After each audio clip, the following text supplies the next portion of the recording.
Täna on Riigikogus väga tähtis päev, sest täna saab selgeks, kas ja kes jäävad valimisõigusest ilma. Esimese variandi kohaselt jäävad hääleõigusest ilma agressorriikide kodanikud, aga ka kodakondsuseta isikud. Teise variandi puhul saaksid kodakondsuseta inimesed hääletada kuni 29. aastani.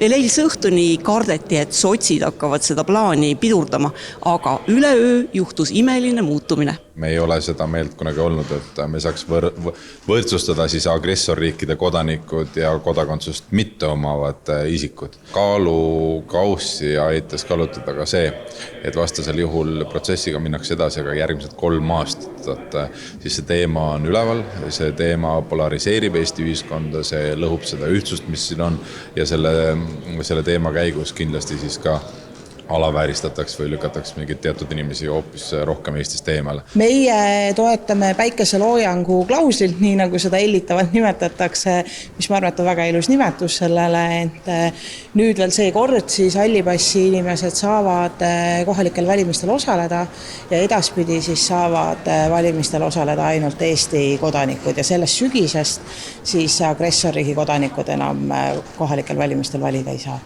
No tegelikult oli kuni eilseni päris selline hirm, et sotsid ei ole teiega paadis. Kuidas täna tunne on? Minu meelest see näitab seda, et kui meil on vaja Eesti riiki kaitsta ja hoida, siis tegelikult erakonnad suudavad oma maailmavaatelised erimeelsused jätta selja taha ja me suudame koos seda teha. Jah, 2 muudatusettepanekut lähevad hääletusele. Loomulikult toetame me kõigepealt siis 26 Riigikogu liikme muudatusettepanekut, mille eestvedajad me ise olime, mille järgi Eesti kodanikud hääleõiguslikuks saaks olema siis juba nüüd ka sügisestel valimistel ja kodakondsuseta isikud ja agressorriigi kodanikud ei saaks valida. Juhul, kui see ettepanek heakskiitu ei leia, siis me oleme valmis toetama seda niinimetatud kompromissettepanekut, mis tähendab, et sellel sügisel saavad kodakondsuseta isikud veel osaleda kohalikel valimistel, aga tulevikus mitte ja tulevikus oleks siis ainult Eesti kodanikud ja Euroopa Liidu kodanikud. Kui see nüüd ära tehakse, siis see on väga suur samm edasi ja väga hea asi.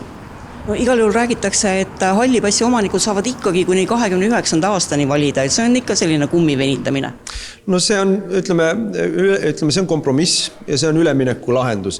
Ja ma ei arva, et see on halb ülemineku lahendus, et me olime valmis selle lahendusele ka omapoolse toetuse andma, sest kui teiste riikide kodanikel on põhimõtteliselt võimalik ju selles teises riigis oma poliitilist õigust kasutada ja valimas käia, siis mittekodanikel seda pole.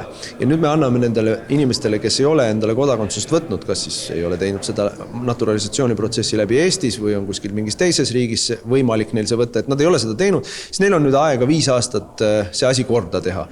Selleks, et põhiseadust muuta kiireloomulisena, nagu põhiseaduskomisjon ette oli näinud, oli nõutav istungil osalevate riigikogulaste 4/5 häälte enamus.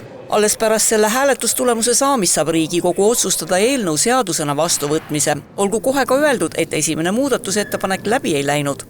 Täna on meil ka harukordne võimalus näha, kui üksmeelsed on meie Riigikogu saadikud nii tähtsas küsimuses nagu valimisõigus. Vihjeks ette võin ma ära öelda seda, et nii palju saadikuid korraga seal saalis pole mina ammu näinud. Ja siis algas hääletus. Kiireloomulist põhiseaduse muutmist pooldas 92 saadikut, vastu oli 7 ja erapooletuid ei olnud. Palun võtta seisukoht ja hääletada. Seejärel pandi lõpphääletusele põhiseadust muutev eelnõu, mille tarvis oli vaja Riigikogu koosseisu 2/3 häälte enamust ehk vähemalt 68 häält. See kiideti heaks 93 poolt ja 7 vastuhäälega. See tulemus on suurepärane ja tegelikult arvestades viimaseid arenguid, viimaste paari päeva arenguid, oli see ka eeldatav. See kompromiss oli vajalik, sest vastasel juhul ei oleks õnnestunud seda suurepärast tulemust teha.